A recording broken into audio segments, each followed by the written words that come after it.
तो हम लोग गरीब किसान जो भाई है भुट्टा लगाए हैं सब लोग, किसी का भुट्टा नहीं है अच्छा, सबका ज़मीन में गिर चुका है हवा धुंध से। इतना हवा हो चुका है, किसी का नहीं है, कोई तुल उठा नहीं सकता है भुट्टा, सबका ख़राब हो चुका है। कैसे क्या किया जाए, सरकार से हम कुछ मांगते हैं, हेल्प कुछ करे हमारा।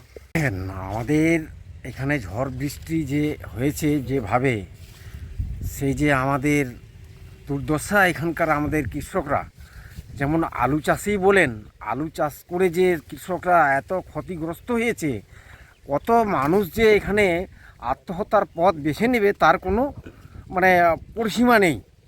এখন আলু হয়ে গেছে যা হবার তা, এখন যে ভুট্টার সিজন, ভুট্টাই যে এখন মারাত্মক ক্ষতিগ্রস্ত হয়েছে, তা সত্ত্বেও যে আমাদের যাই সরকারই আসুক না কেন, সরকার আমাদের কৃষকদের পাশে দাঁড়ায় না, এটাই আমাদের চিন্তার বিষয়।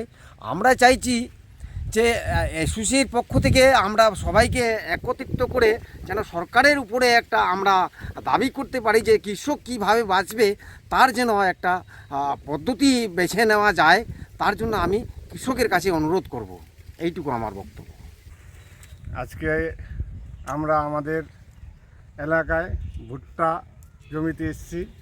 আমাদের এখানে প্রাকৃতিক দুর্যোগ হয়েছে, আমাদের জেলা জুড়ে প্রাকৃতিক দুর্যোগ হয়েছে, তার মধ্যে আমাদের গোয়াগাওয়ান গ্রাম পঞ্চায়েতেও দুর্যোগ হয়েছে।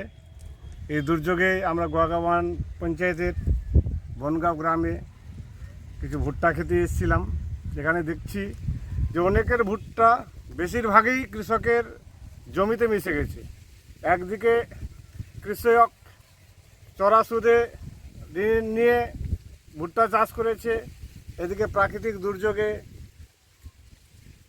ভুট্টা জমিতে লুটিয়ে পড়েছে, এদিকে জলে পচে মরছে।